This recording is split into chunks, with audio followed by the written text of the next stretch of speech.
But we do begin with the investigation into the deadly shooting of Charlie Kirk. CBS News reporter Andres Gutierrez has more.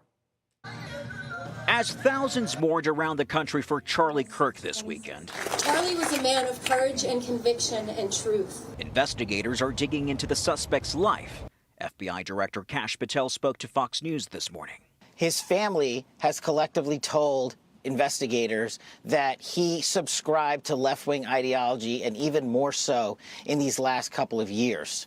And he had a text message exchange, he, the suspect, with another individual, in which he claimed that he had an opportunity to take out Charlie Kirk, and he was going to do it because of his hatred for what Charlie stood for. Utah Governor Spencer Cox said the suspect, 22-year-old Tyler Robinson, is not speaking to investigators, but they have heard from those around him, including his roommate. The roommate was a romantic partner, a male transitioning to female. This partner has been incredibly cooperative, had no idea that this was happening, and is working with investigators right now.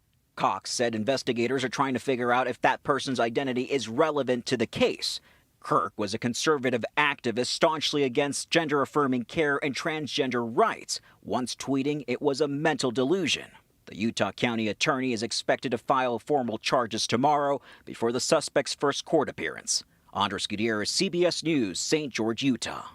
And let's bring in Anna Schecter. She is the senior coordinating producer for our Crime and Public Safety Unit. Anna, always good to have you on set here. What is the focus of the investigation at this stage?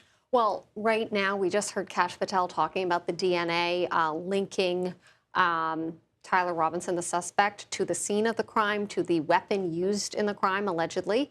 And the governor there just alluded to the fact that they are chasing down any leads. They want to know if anyone else knew about the attack. They feel pretty confident that they have their man. Of course, tomorrow there's that first hearing. He does face at least 3 charges in the state, aggravated murder, which could carry the death penalty, and 2 other charges.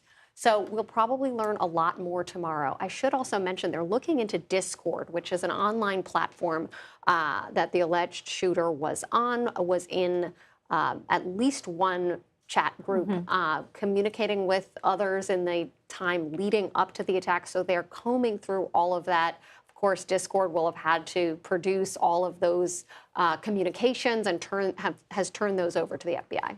And we also understand that Utah authorities are keeping Robinson in a special housing unit. Why is that? Well, they want to keep a close eye on him. Obviously, suicide is a risk in a lot of cases, but particularly this one.